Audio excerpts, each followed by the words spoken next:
ये सब 17 साल पहले एक घने जंगल में शुरू होता है। एक हेलीकॉप्टर सेंट आइलैंड पर उतर रहा है। उसके अंदर कई डॉक्टर और वैज्ञानिक हैं जो अलग अलग हाइब्रिड प्रजातियों के डीएनए पर रिसर्च कर रहे हैं। एक ठंडी सी चेम्बर में उन्होंने एक बहुत ही बड़ा डायनासोर जैसा जीव स्टोर करके रखा है। इसी बीच एक और कमरे में दो स्पेशलिस्ट एक जरूरी प्रक्रिया करने आते हैं, लेकिन तभी एक बड़ी गड़बड़ी हो जाती। वे एक हैच दरवाजा बंद करने की कोशिश कर रहे होते हैं, लेकिन एक छोटा सा टुकड़ा फंस जाता है और दरवाजा पूरी तरह बंद नहीं हो। तभी अलार्म बजने लगते हैं और हर कोई हाथ से दरवाजे बंद करने की कोशिश करता है ताकि वह खतरनाक जीव बाहर ना आ पाए। लेकिन जो डॉक्टर अंदर गए थे वे बाहर नहीं निकल पाते और उसी खतरनाक हाइब्रिड डायनासोर के हाथों मारे जाते हैं, जिसे उन्होंने खुद बनाया था। कुछ समय बाद हम दीवारों पर डायनासोर की पेंटिंग बनाते हुए लोगों को देखते हैं। वक्त बीतता है, कहानी शहर में आती है जहाँ न्यूज रिपोर्ट आ रही होती है कि एक बूढ़ा ब्रैकियोसॉरस अपने एंक्लोजर बाड़े से बाहर निकल आया है, जिससे ट्रैफिक जाम लग गया है। यही आखिरी जीवित ब्रैकियोसॉरस है जो अब पूरे यूरोप में बचा है। फिर हमारी मुलाकात होती है मार्टिन क्रेब्स से, जो पार्कर जेनिक्स फार्मास्यूटिकल इंजीनियरिंग नाम की एक दवा कंपनी का रिप्रेजेंटेटिव है। वह जोरा बेनेट से मिलने आया है ताकि उसे एक खास मिशन का ऑफर दे सके। हालांकि यह मिशन पूरी तरह कानूनी भी नहीं है और इसमें नैतिक सवाल भी उठते हैं। क्रेब्स बताता है कि वे दुनिया के 3 सबसे ताकतवर डायनासोर से सैंपल इकट्ठा करना चाहते हैं ताकि एक दवा बनाई जा सके जो हार्ट डिजीज का इलाज कर सके और लाखों जानें बचा सके। लेकिन ये डायनासोर ऐसे आइलैंड्स पर रहते हैं जहां जाना पूरी दुनिया की सरकारों ने बैन कर रखा है। क्रेब्स साफ कहता है कि वे एक सिविलियन की मदद से ये मिशन अंजाम देंगे। पहले तो जोरा मना कर देती है, लेकिन फिर रुक कर पूछती है पैसा कितना मिलेगा। क्रेब्स जवाब देता है $10 मिलियन, यानी करोड़ों का ऑफर। इतना पैसा जोरा को अपने भविष्य को सुरक्षित करने के लिए चाहिए ही था। अंत में वो मान जाती है। इसके बाद वे दोनों एक शांत जगह जाकर बात करते हैं, एक म्यूजियम में जो डायनासोर के युग को समर्पित है। वहाँ क्रेब्स जोरा को डॉ हेनरी लूमिस से मिलवाता है और बताता है कि जोरा इस मिशन की स्पेशलिस्ट है। क्रेब्स समझाता है कि उन्हें जिंदा डायनासोर पकड़ने हैं ताकि उनके दिलों से जुड़ी रिसर्च हो सके और दवा बनाई जा सके, क्योंकि जितना बड़ा दिल होगा वो जीव उतना ज्यादा जिएगा और यही उनके रिसर्च के लिए जरूरी है। उनके टारगेट है 3 जानवर। मोसासॉरस समुद्र में रहता है, टाइटेनोसॉर जो धरती पर चलता है और क्वेटज़लकोएटलस जो आसमान में उड़ता है। इनमें से हर एक 100 साल से ज्यादा जी सकता है। क्रेब्स और जोरा दोनों डॉ लूमिस को मनाते हैं कि वो इस मिशन में शामिल हो जाएं, क्योंकि इससे बहुत सी जिंदगियां बचाई जा सकती हैं। लेकिन डॉ लूमिस हिचकिचाते हैं क्योंकि ये काम गैर कानूनी है। क्रेब्स ताना मारता है, अगर तुमने मना कर दिया तो साबित हो जाएगा कि तुम सिर्फ एक जू के शोमैन हो। वो याद दिलाता है कि आजकल उनके म्यूजियम में तो हफ्ते भर में मुश्किल से 12 टिकटें बिकती हैं, जबकि डायनासोर के जमाने में लोग घंटों लाइन में लगते थे और अब तो कोई इन जानवरों की परवाह भी नहीं करता। इस दबाव और बहस के बाद डॉ हेनरी लूमिस आखिरकार मान जाते। अब कहानी पहुंचती है सरीनाम, एक शांत जगह जहां लोग मजे से बैठकर जुए की बाजी लगा रहे हैं। वहीं जोरा और क्रेब्स डंकन से मिलने आते हैं। डंकन एक नाव वाला है जिसे क्रेब्स पहले ही फोन पर मिशन के बारे में बता चुका है। डंकन जोरा की वजह से थोड़ा सोच में है, लेकिन उसे डर है कि अगर उसका जहाज इस मिशन में नुकसान हुआ तो वह बर्बाद हो जाएगा, क्योंकि उसने अभी तक उसका पूरा पैसा भी नहीं चुकाया है। जोरा कहती है कि डंकन ही इस मिशन के लिए सबसे सही इंसान है। उसे मनाने के लिए क्रेब्स डबल पेमेंट देने को तैयार हो जाता है। आखिरकार डंकन मान जाता है। फिर हमारी मुलाकात होती है बॉबी एटवाटर से, जो टीम का सिक्योरिटी एक्सपर्ट है। उसका काम है कि कोई भी इंसान किसी डायनासोर का शिकार न बन जाए। और हाँ, बॉबी भी इस खतरनाक मिशन का हिस्सा बनने जा रहा है। उनका पहला टारगेट एक ऐसी जगह पर है जो इक्वेटर भूमध्य रेखा के पास है और जहाँ से वे हैं वहाँ से करीब 240 किलोमीटर दूर है। जैसे जैसे वो उस जगह के करीब पहुँचते हैं, डॉ हेनरी लूमिस कुछ खास किस्म के डार्ट्स तैयार कर रहे होते हैं जिनमें डीएनए सैंपल इकट्ठा करने वाली शीशियां लगी होती हैं। लेकिन वो साफ कहते हैं कि ये डार्ट्स तभी काम करेंगे जब डायनासोर सिर्फ 10 मीटर के अंदर होगा। रास्ते में डंकन जोरा के पास आता है और उसे पिछले मिशन में मरे बुकर के लिए दुख जताता है, जो जोरा के लिए बहुत मायने रखता था। थोड़ी देर बाद डंकन अपनी निजी जिंदगी के बारे में बताता है। वो कहता है कि उसकी पत्नी से उसकी मुलाकात बस अपने बच्चे से मिलने के वक्त ही होती थी और इसलिए उन्होंने अलग होने का फैसला ले लिया। जोरा थोड़ा हंसते हुए कहती है कि दोनों कितने बेचारे हैं, लेकिन फिर मजाक में कहती है जितनी भी परेशानियां हों हमें जिंदा रहना है, अगर उस मोटी रकम को पाना है। डंकन कहता है कि उसे अब कुछ बड़ा करके दिखाना है जब तक मौका है। टीम 75 किलोमीटर और साउथ की तरफ बढ़ती है। तभी कहानी एक दूसरी जगह कट होती है। एक फैमिली एक छोटे से यॉट नौका में समुद्र के बीच घूम रही है। पिता रुबेन अपनी छोटी बेटी इसाबेला से पूछता है कि उसकी बड़ी बहन टेरेसा कहाँ है। तभी टेरेसा नाव के अंदर से बाहर आती है। रुबेन उसे उसके बॉयफ्रेंड के बारे में पूछता है, क्योंकि अब उसकी नाव चलाने की बारी है। जेवियर टेरेसा का बॉयफ्रेंड थोड़ी देर बाद आता है, लेकिन आधा सोया हुआ होता है। वह मना कर देता है और कहता है कि वो बहुत थका हुआ है। वह सुझाव देता है कि एंकर लंगर डाल देते हैं ताकि नाव रुक जाए, लेकिन रुबेन बताता है कि वो 2000 मीटर गहरे पानी में है और एंकर सिर्फ 50 मीटर तक ही जाता है, तो वो ऑप्शन नहीं है। इसलिए रुबेन खुद तय करता है कि 1 घंटे और नाव चलाएगा और फिर जेवियर से उम्मीद करेगा कि वो उसकी जगह ले। तनाव थोड़ा कम करने के लिए टेरेसा कहती है कि वो अपने बॉयफ्रेंड की शिफ्ट संभाल लेगी, लेकिन रुबेन गुस्से में बोलता है कि उसने सोचा था कि वे सब साथ रहेंगे ताकि वह सबको अच्छे से अलविदा कह सके।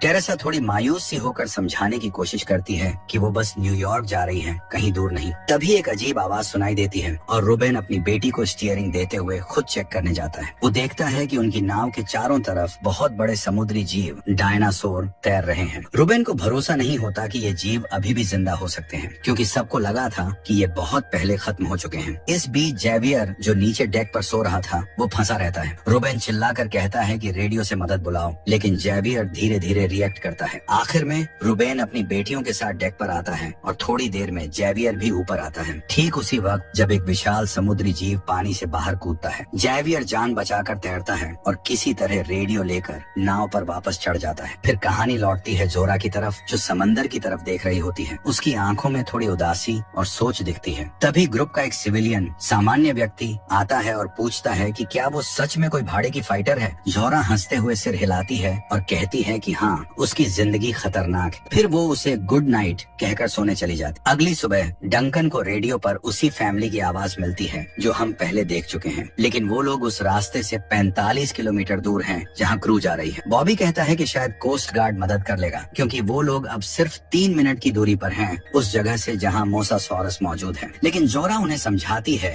कि उस फैमिली की मदद करना जरूरी है, चाहे इसके लिए उन्हें अपने मिशन से थोड़ा हटना ही क्यों न पड़े। उधर फैमिली अब काफी थक चुकी है, लेकिन तभी जोरा की नाव दिखती है और वे जल्दी से सब कुछ बताने लगते हैं कि उन पर किस तरह के जीवों ने हमला किया। लेकिन तभी क्रेब्स उन्हें बीच में रोक देता है और कहता है कि उन्हें मिशन पर आगे बढ़ना है। जब वे युवा लोग पूछते हैं कि किस मिशन की बात हो रही है, तो वो लोग बात घुमा देते हैं। तभी उन्हें पता चलता है कि मोसासॉरस यहीं कहीं है। उसी वक्त उसने उन्हें ढूंढ लिया है। अब टीम तय करती है कि वो इस समुद्री डायनासोर के पीछे जाएगी और फैमिली को वादा करती है कि सब कुछ खत्म होने के बाद वे सुरक्षित हो जाएंगे। लेकिन जब वे मोसासॉरस का पीछा करते हैं तो पाते हैं कि वह बहुत तेज है। जोरा को इंतजार करना पड़ता है कि वो जीप बस 10 मीटर के पास आए, तभी वह डांट मार सके। धीरे धीरे दूरी कम होती है। जोरा एक बार डांट फेंकती है, लेकिन वह चूक जाती है क्योंकि वो जानवर बार बार पानी से ऊपर नीचे हो रहा होता है। आखिरकार जोरा सही निशाना लगा देती, ट्यूब में खून भरता है और वे उस खतरनाक समुद्री जानवर का DNA सैंपल लेने में कामयाब हो जाते। सब लोग जोरा को उसकी शानदार निशानेबाजी के लिए बधाई देते हैं और डॉक्टर को भी, जिसने वह खास हथियार डिजाइन किया था। बाद में जब जोरा अकेली होती है, डॉक्टर उससे बात करता है और बताता है कि जो दवा वो इस डायनासोर के DNA से बनाना चाहते हैं वो सिर्फ कुछ अमीर लोगों के लिए ही उपलब्ध होगी, आम लोगों के लिए यह बहुत महंगी होगी। तभी वही खतरनाक डायनासोर दोबारा आ जाते हैं जिन्होंने पहले उस फैमिली पर हमला किया था। ये शिकार करने आए हैं मोसासॉरस को पकड़ने के लिए। उसी वक्त बॉबी बाहर निकलकर गोलीबारी करने लगता है, लेकिन उसकी गोलियां इन खतरनाक जीवों पर असर नहीं करती और वो खुद शिकार बन जाता है। इसके ठीक बाद मोसासॉरस फिर से पानी से बाहर आता है और उन पर हमला करता है, जिससे सबको मजबूरी में नाव को पास के चट्टानों की तरफ ले जाना पड़ता है। इधर रुबेन टेरेसा से कहता है कि वो रेडियो पर मदद के लिए कॉल करे। डंकन नाव को पास के आइलैंड्स की ओर ले जाने लगता है, क्योंकि उसे लगता है कि मोसासॉरस उथले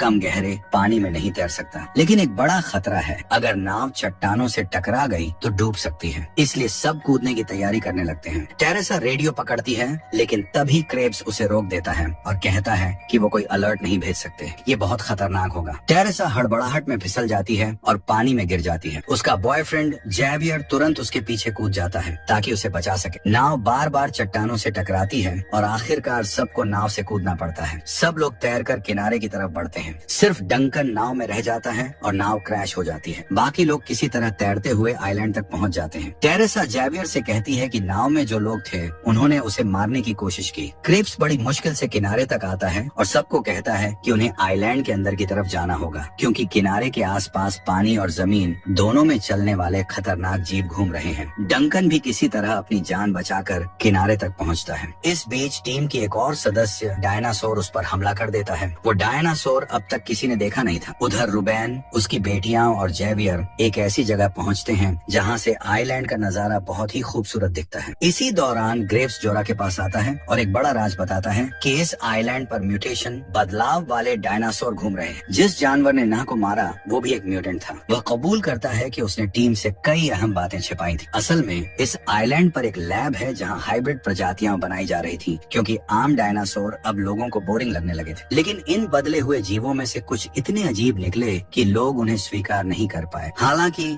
हर म्यूटेशन की कीमत $72 मिलियन है, इसलिए इन्हें यूं ही खत्म नहीं किया जा सकता। तभी जोरा बताती है कि उसने एक एक्सट्रैक्शन टीम एक्सफिल टीम को हायर किया है जो उन्हें बचाने के लिए भेजी जाएगी। अगर 24 घंटे के अंदर उनका कोई मैसेज नहीं गया तो ये टीम दूसरे दिन सूर्यास्त के वक्त ऊपर से फ्लाई करेगी, लेकिन वे सिर्फ 2 मिनट तक ही एरिया को स्कैन कर पाएंगे। लैंड करना बहुत जोखिम भरा होगा। अब उनकी असली चुनौती सिर्फ एक ही है, किसी भी तरह जिंदा रहना जब तक वो हेलीकॉप्टर उन्हें लेने नहीं आता। भले ही उनके पास अभी भी डीएनए सैंपल इकट्ठा करने का काम बचा है। उधर फैमिली अब भी कोई रास्ता ढूंढने की कोशिश कर रही है। रेडियो ढूंढें, मदद मांगे और क्रेप्स के खिलाफ रिपोर्ट करें जिसने टेरेसा को मारने की कोशिश की थी। बाकी बचे टीम मेंबर्स भी बात करते हैं कि टी-रेक्स जैसे डायनासोर अब वैली घाटी के सेंटर में मंडरा रहे हैं, इसीलिए अब हर कदम बहुत सोच समझ कर चलना होगा। बाद में जोरा क्रेप्स का सामना करती है और पूछती है कि टेरेसा के साथ क्या हुआ। वह कहती है कि टेरेसा ऐसे ही नहीं गिरी, कुछ गड़बड़ जरूर हुई है। लेकिन क्रेप्स बार बार यही कहता है कि वह खुद गिर गई थी, कुछ गलत नहीं हुआ। जोरा उसकी बातों पर भरोसा नहीं करती और उसे साफ चेतावनी देती है, अगर मुझे सच में पता चला कि तू झूठ बोल रहा है तो मैं खुद तुझे सजा दिलाऊंगी। फिर छोटी बच्ची गलती से एक छोटे डायनासोर से टकरा जाती है जो असल में एक म्यूटेशन होता है, लेकिन उसकी बड़ी बहन उसे डरा कर वहाँ से भगा देती है। थोड़ी देर बाद रूबेन जैवियर का धन्यवाद करता है कि उसने टेरेसा को बचाने के लिए समंदर में छलांग लगाई। उधर क्रेब्स झील की ओर जाता है पानी भरने के लिए और वहाँ उसे चट्टानों के बीच एक हार फंसा हुआ दिखता है। जब वह पलटता है तो सामने उसे एक क्रैश हुआ हेलीकॉप्टर दिखता है, वही हेलीकॉप्टर जो हमें कहानी की शुरुआत में दिखाया गया था। दूसरी ओर फैमिली की तरफ जैवियर इलाका देख रहा होता है और सुरक्षित रास्ता ढूंढने की कोशिश कर रहा होता है। उसे लगता है कि अगर वो जमीन के नीचे जा रही पाइपलाइन को फॉलो करें तो आइलैंड की फैसिलिटी तक पहुंच सकते हैं। इस बीच जब रूबेन और उसकी बेटियां आराम कर रहे होते हैं, रूबेन फिर से जैवियर से माफी मांगता है कि उसने उसे पहले आलसी कहा था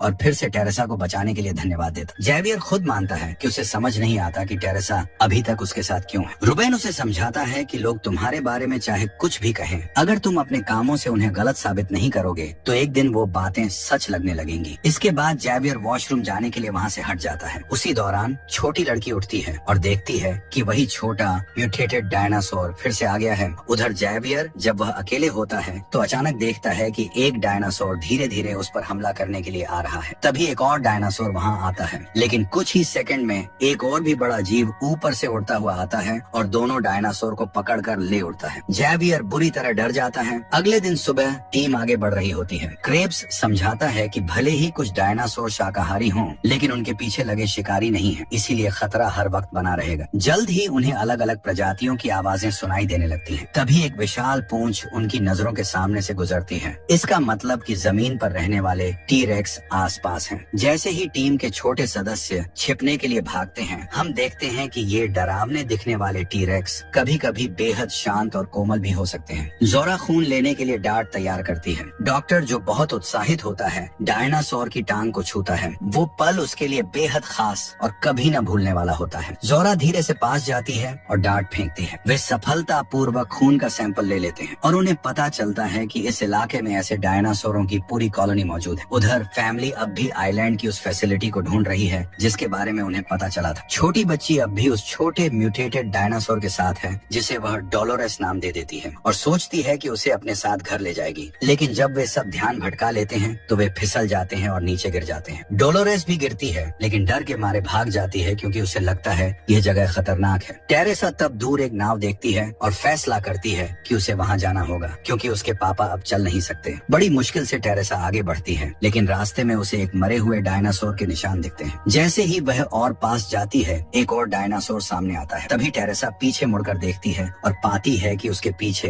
एक टी-रेक्स सो रहा है, लेकिन वह हार नहीं मानती और नाव की ओर बढ़ती रहती है। जब वह उस जगह पहुंचती है जिसे उसने नाव समझा था तो वह हैरान रह जाती है। वह असल में नाव का बस आगे का हिस्सा था जो आधा मिट्टी में दबा हुआ और पूरी तरह से बेकार पड़ा था। घबराई हुई टेरेसा आसपास की जगह तलाशती है और उसे एक इमरजेंसी बैग मिल जाता है। उधर छोटी बच्ची डोलोरेस के पास जाती है और दुखी मन से कहती है कि अब उसे यहीं छोड़ना होगा क्योंकि यह जगह उसके के लिए सुरक्षित नहीं है। टेरेसा वह इमरजेंसी बैग घसीटते हुए डॉक किनारे के पास ले जाती है, जितना पास ले जा सकती है। फिर वह बैग पर लिखे निर्देश पढ़ती है, जिसमें लिखा होता है कि उसे ठोस जमीन पर फुलाना है। दूसरी तरफ से रुबेन चिल्लाता है कि उसे ऐसा न करे, लेकिन टेरेसा किसी की नहीं सुनती। अब वह इस आइलैंड से निकलने के लिए पूरी तरह तैयार है। वह इन्फ्लेशन मैकेनिज्म चालू कर देती है और राफ्ट, छोटी नाव, फूलने लगती है। लेकिन राफ्ट की आवाज उस विशाल डायनासोर को जगा देती है जो अब तक सो रहा था। हालांकि वह डायनासोर तुरंत टेरेसा पर ध्यान नहीं देता, वह झील के दूसरी तरफ पानी पीने चला जाता है। ये मौका देखकर टेरेसा राफ्ट को खींचकर अपनी फैमिली के पास ले जाती है। छोटी बच्ची भारी दिल से डोलोरेस को अलविदा कहती है। फिर सभी लोग जल्दी से राफ्ट पर चढ़ जाते हैं, लेकिन झील की तेज धारा अब नाव को खींचकर उसी तरफ ले जाने लगती है जहाँ टी-रेक्स घूम रहा है। डर और घबराहट में सब लोग पागलों की तरह नाव को चलाने लगते हैं ताकि किसी तरह उस टी-रेक्स से बच सकें। लेकिन वह विशाल डायनासोर अचानक पानी में कूदता है और तेजी से उनके पीछे तैरने लगता है। एक झटके में वह राफ्ट के पास पहुंचता है और जोरदार धक्का देकर पूरी नाव को पलट देता है। सब लोग पानी में गिर जाते हैं। फैमिली के सारे सदस्य किसी तरह बच जाते हैं, लेकिन जब टी-रेक्स देखता है कि वो अब भी जिंदा है तो वह फिर से उनका पीछा करने लगता है। रुबेन हांफते हुए सबको चिल्लाकर कहता है कि चट्टानों के पीछे छिप जाओ ताकि डायनासोर वहां तक न पहुंच सके। लेकिन तभी उसकी जान सूख जाती है जब उसे एहसास होता है कि उसकी छोटी बेटी कहीं दिख नहीं रही। वह डर और घबराहट में उसका नाम पुकारते हुए और उसे खोजने लगता है। तभी इसाबेला की आवाज आती है और रुबेन उसे देखकर राहत की सांस लेता है। वह पूरी नाव के नीचे छुपी हुई थी क्योंकि उसे तैरना नहीं आता था। लेकिन सबकी चीख पुकार ने टी-रेक्स का ध्यान खींच लिया होता है। वह छोटी लड़की की तरफ झपटता है और राफ्ट को अपने जबड़े में उठा लेता है। रुबेन को लगता है कि डायनासोर ने उसकी बेटी को खा लिया, लेकिन तभी इसाबेला पानी में तैरती हुई दिखती है। वह बच गई थी। टी-रेक्स एक बार फिर उनका पीछा करता है, लेकिन इस बार चट्टानें उसके रास्ते को रोक देती हैं। गुस्से में आकर डायनासोर राफ्ट को पूरी ताकत से उनकी ओर फेंकता है और वहां से चला जाता है। इधर दूसरी ओर टीम अब आइलैंड की सबसे ऊंची चट्टानों पर पहुंच चुकी है, जहां क्विट्ज़लकटलस नाम के हवाई डायनासोर का घोंसला है। उन्हें पता है कि इन खतरनाक डायनासोरों के अंडों से सैंपल लेना ज्यादा सुरक्षित है, बजाय इसके कि किसी बड़े डायनासोर को पकड़ने की कोशिश करें। टीम के लोग चुपचाप नीचे उतरते हैं। पहले क्लैरिक, उसके पीछे जोरा और डॉक्टर हेनरी। वे एक पुराने मंदिर जैसे दिखने वाले रास्ते से घोंसले तक पहुंचते हैं। वहीं पर उन्हें कीमती अंडे मिलते। हेनरी अंडों से सैंपल लेना शुरू करता है और जोरा से कहता है कि उन्हें ये सबूत सरकार को दे देना चाहिए ताकि इसका फायदा सबको मिल सके और बहुत सी जानें बचाई जा सके। लेकिन जोरा को ये बात पसंद नहीं आती, क्योंकि अगर ऐसा हुआ तो उसे पैसे नहीं मिलेंगे। जब क्लैरिक सैंपल इकट्ठा कर रहा होता है, तभी एक डायनासोर जो अपने घोंसले में वापस आ रहा होता है उसे देख लेता है। डायनासोर तुरंत हमला कर देता है। क्लैरिक की मदद के लिए बाकी साथी दौड़ते हैं, लेकिन डायनासोर लगातार उसका पीछा करता रहता है। हमले की वजह से जो अफरा तफरी मचती है, उसी का फायदा उठाकर टीम सैंपल हासिल कर लेती है। लेकिन जब क्लैरिक को बचाने की कोशिश की जा रही होती है, सैंपल हाथ से गिर जाता है और हेनरी अपना संतुलन खो बैठता है और चट्टान से नीचे गिरने लगता है। जोरा समय रहते उसे पकड़ लेती है। फिर टीम किसी तरह सैंपल दोबारा हासिल करती है। हेनरी ऊंचाई से गिर जरूर जाता है, लेकिन सौभाग्य से वह पानी में गिरता है, जिससे उसकी जान बच जाती है। जोरा जल्दी से नीचे उतरकर उसकी मदद करती है और थोड़ी देर बाद पूरी टीम उसके पास इकट्ठा हो जाती है। सब खुश होते हैं कि दोनों ठीक हैं। इस तरह उनका मिशन लगभग पूरा हो जाता है। अब बस उन्हें घर वापस जाना है। उधर फैमिली अब शांति से राफ्ट में बैठकर आगे बढ़ रही होती है और वे पुरानी लैब फैसिलिटी की तरफ बढ़ते हैं। दूर से डंकन उन्हें देखता है और हेलीपैड की लोकेशन पहचान लेता है, जो एक बड़े बांध के बीचों बीच है। लेकिन फैमिली उसे कहीं नजर नहीं आती। जोरा को जमीन पर ताजे पैरों के निशान दिखते हैं और वह जोर जोर से चिल्लाने लगती है। उसे यकीन है कि बच्चे आसपास ही हैं। आखिरकार टीम फिर से फैमिली से मिल जाती है, लेकिन टेरेसा बहुत गुस्से में होती है, खासकर क्रेब्स पर। तभी सबके बीच तनाव और बहस के बीच क्रेब्स गन निकाल लेता है और सबको धमकाकर कहता है कि वे सब वहीं रुकें और चुपचाप हेलीकॉप्टर का इंतजार करें। उसी वक्त छोटी बच्ची को कुछ अजीब सी आवाजें सुनाई देती हैं और वह सबको चुप रहने के लिए कहती है। ये आवाजें एक जनरेटर से आ रही होती हैं, जो टाइमर से जुड़ा होता है। कुछ सेकंड बाद जनरेटर चालू हो जाता है। चारों तरफ रोशनी फैल जाती है। अचानक एक म्यूटेटेड डायनासोर वहाँ टूट पड़ता है और सब लोग जान बचाने के लिए भागते हैं। सब अलग अलग हिस्सों में छिपने की कोशिश करते हैं। कुछ लोग एक सुपरमार्केट के अंदर खुद को बंद कर लेते हैं, जबकि वो खतरनाक म्यूटेटेड डायनासोर लगातार उनका पीछा करता रहता है। उधर डॉक्टर और डंकन लैब के उस हिस्से में छिप जाते हैं जहाँ से ये पूरी कहानी शुरू हुई थी। जोरा और क्रेब्स एक कार के नीचे फंस जाते हैं और वहीं से डायनासोर को रोकने के लिए उस पर गोली चलाने लगते हैं। उसी समय डोलोरेस, वह छोटी सी म्यूटेटेड डायनासोर, अचानक सामने आ जाती है और किसी तरह पूरे ग्रुप को ढूंढ लेती है। छोटी बच्ची उसे खाना देने की कोशिश कोशिश करती है, लेकिन तभी पता चलता है कि एक और खतरनाक म्यूटेंट डायनासोर पास ही छुपा हुआ है। छोटी लड़की पर हमला करता है, लेकिन वह फुर्ती से एक फ्रिज के अंदर छिप जाती है कि वह डायनासोर एक शीशे में अपना ही अक्स चेहरा देख लेता है और खुद को देखकर इतना घबरा जाता है कि वहाँ से चला जाता है। इस बीच बाकी टीम एक योजना बनाती है और पाइपों के रास्ते से बाहर निकलने की तैयारी करती है। दूसरी ओर डंकन और हेनरी को पता चलता है कि आइलैंड के नीचे सुरंगें हैं जो सीधे समंदर तक जाती हैं। वहाँ से वे हेलीकॉप्टर को आते हुए भी देख लेते हैं और कुछ डायनासोर अब भी क्रायोजेनिक चैम्बर्स फ्रोजन कंटेनर में जमे हुए दिखते हैं। डंकन फैसला करता है कि वह बच्चों को ढूंढने जाएगा और हेनरी को हेलीकॉप्टर की ओर भेज देता है। उधर क्रेब्स जिसके पास सैंपल होते हैं और वह जोरा को छोड़कर भाग जाता है, लेकिन जोरा इतनी जल्दी हार मानने वाली नहीं होती और उसके पीछे भागती है। वो देखती है कि एक डायनासोर पाइप्स में घुस चुका है और बच्चों का पीछा कर रहा है। जोरा भी कूद जाती है बच्चों की मदद के लिए। हेलीकॉप्टर के पायलटों को जब कोई साफ सिग्नल नहीं दिखता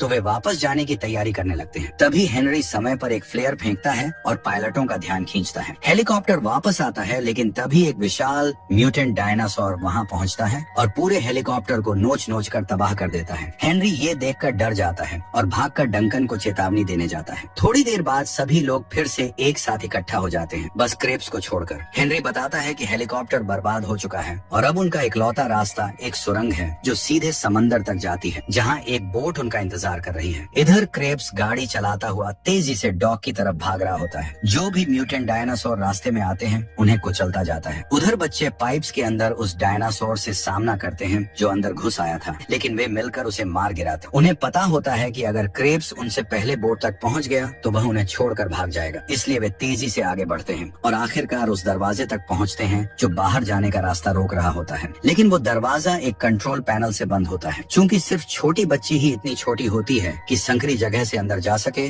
वह अंदर जाने का फैसला करती है। लेकिन उसी जगह वो विशाल डायनासोर मौजूद होता है जिसने हेलीकॉप्टर को नष्ट किया था। बहादुरी से छोटी बच्ची दरवाजा खोल देती है और सबको बाहर निकलने देती है। उसी समय क्रेब्स अपनी गाड़ी लेकर वहाँ पहुँचता है और उस विशाल डायनासोर का ध्यान अपनी ओर खींच लेता है। डायनासोर उसकी गाड़ी को जोर से पटकता है, लेकिन किसी तरह क्रेब्स गाड़ी से बाहर निकलने में कामयाब हो जाता है। लेकिन तभी किस्मत उसका साथ नहीं देती। वो म्यूटेंट डायनासोर उसे पकड़कर जिंदा ही निकल जाता। जोरा बिना समय गंवाए उसके हाथ से गिरे सैंपल्स उठा लेती है। अब सब लोग तेजी से बोट की ओर भागते हैं, लेकिन तभी छोटी बच्ची डर के मारे रुक जाती है क्योंकि डायनासोर उनके बहुत करीब पहुंच चुका होता है। डंकन, जो अब पूरी तरह से बच्ची को बचाने के लिए तैयार होता है, फ्लेयर जलाता है और डायनासोर का ध्यान अपनी ओर खींचता है। फिर वह समंदर में छलांग लगा देता है ताकि वह जानवर उसे फॉलो करे और बाकी सब लोग सुरक्षित निकल जाएं। जोरा ये सब देखकर भावुक हो जाती है, लेकिन फिर भी बोट तैयार करती है और सबको उस पर चढ़ा देती है। वह डंकन का इंतजार करना चाहती है, लेकिन बाकी लोग उसे समझाते हैं कि अब निकलना ही होगा। बोट से सब लोग उदासी से देखते हैं कि डंकन शायद उस जानवर के सामने हार गया है। थोड़ी देर बाद बोट को वह म्यूटेंट डायनासोर पीछा करता है, लेकिन सौभाग्य से बोट तेज होती है और वे सब उस जानवर से बच निकलते हैं। कुछ मिनट बाद जब सबको लगता है कि अब सब कुछ खत्म हो चुका है, तो उन्हें दूर क्षितिज पर एक फ्लेयर जलता दिखाई देता है और सबको झटका और खुशी होती है जब पता चलता है कि वो डंकन है, वह जिंदा है। वे तुरंत उसे बोट पर खींच लेते हैं और आगे निकल पड़ते हैं आजादी की ओर। और तभी सबको यह भी एहसास होता है कि डोलोरेस, वह प्यारी सी म्यूटेंट डायनासोर, भी किसी तरह उनके साथ बोट में आ गई है। अब जबकि सैंपल सुरक्षित हैं, डॉक्टर हेनरी और जोरा सोचते हैं कि अब उनका क्या किया जाए। डॉक्टर जोरा से कहता है कि अब ये फैसला उसके हाथ में है कि इन खोजों का क्या अंजाम होना चाहिए। थोड़ी देर सोचने के बाद जोरा कहती है कि अब वो चाहती है कि ये सैंपल दुनिया की भलाई में इस्तेमाल हो और अब पैसे उसके लिए सबसे जरूरी चीज नहीं रहे। उसी समय चारों तरफ पानी में डॉल्फिन कूदती और तैरती नजर आती है और सबके चेहरे पर मुस्कान आ जाती है एक नई उम्मीद के साथ। और यहीं पर यह कहानी खत्म होती है। अगर आपको ये पसंद आई हो तो लाइक बटन दबाना न भूलें और चैनल को सब्सक्राइब जरूर करें। फिर मिलेंगे एक नई कहानी के साथ।